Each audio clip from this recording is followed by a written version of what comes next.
이른바 4월 전쟁설이 퍼지고 있는데요. 정부는 괴소문이라고 강조하고 있죠. 하지만 주변국들은 미국이 북한 문제에 군사적으로 대응할 수 있다는 언급을 하고 있습니다. 취재기자 연결해서 알아보겠습니다. 이선아 기자. 네, 이선아입니다. 자, 주변국에서 미국의 군사행동 가능성이 계속 언급되고 있는데요. 일단 우리 정부 입장은 여전히 그럴 가능성이 없다는 거죠.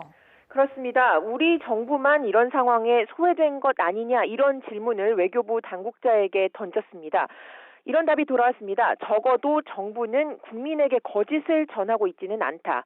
4월 전쟁설이나 미국의 북한 폭격설 등이 근거 없는 소문이란 입장을 다시 밝힌 겁니다. 주변국에서는 미국 군사대응설을 자꾸 키우는데 우리 정부는 헛소문이라고만 하는 게 너무 안이한 대응 아니냐 이런 지적에도 지금은 상황을 안정적으로 관리하면서 북한 비핵화를 위해 더 강력한 조치를 해나가는 게 가장 중요하다고 답했습니다. 네, 그렇다면 일본이나 러시아에서 미국의 군사적 대응 가능성을 언급한 배경은 무엇일까요? 네, 앞서 일본 언론이 미중 정상회담을 앞두고 미국이 일본에 북한을 공격할 수 있다는 뜻을 밝혔다고 보도했는데요. 일각에서는 외교적, 경제적 압박을 해도 안 되면 그때 군사 대응을 할 수도 있다는 원칙적 이야기가 과장된 게 아니겠느냐 이런 관측도 나옵니다.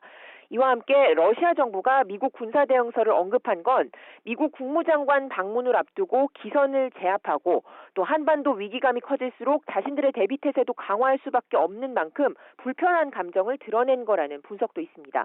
이와 관련해서 외교부 당국자는 국내 정치, 경제가 모두 어려운 마당에 주변국 등이 나서서 한반도 위기감 키우는 상황을 경계할 필요가 있다고 강조했습니다.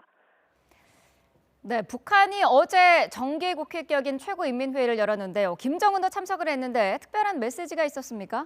네, 별다른 대외 메시지는 없이 조직과 인사, 예산 등 내부 문제만 다룬 것으로 보입니다. 가장 눈에 띄는 건 김일성 시대에 운영됐다가 없어진 최고인민회의 외교위원회를 다시 만들었다는 겁니다. 외교위원장은 북한 외교정책 수장인 리수용이 맡았고 대남협상과 대미협상 전문가들이 위원으로 포진했습니다. 이에 따라 북한이 앞으로 국제사회 제재를 피하고 또 고립에서 벗어나려고 적극적으로 외교전을 펼칠 거라는 관측이 나옵니다. 지금까지 YTN 이선아입니다.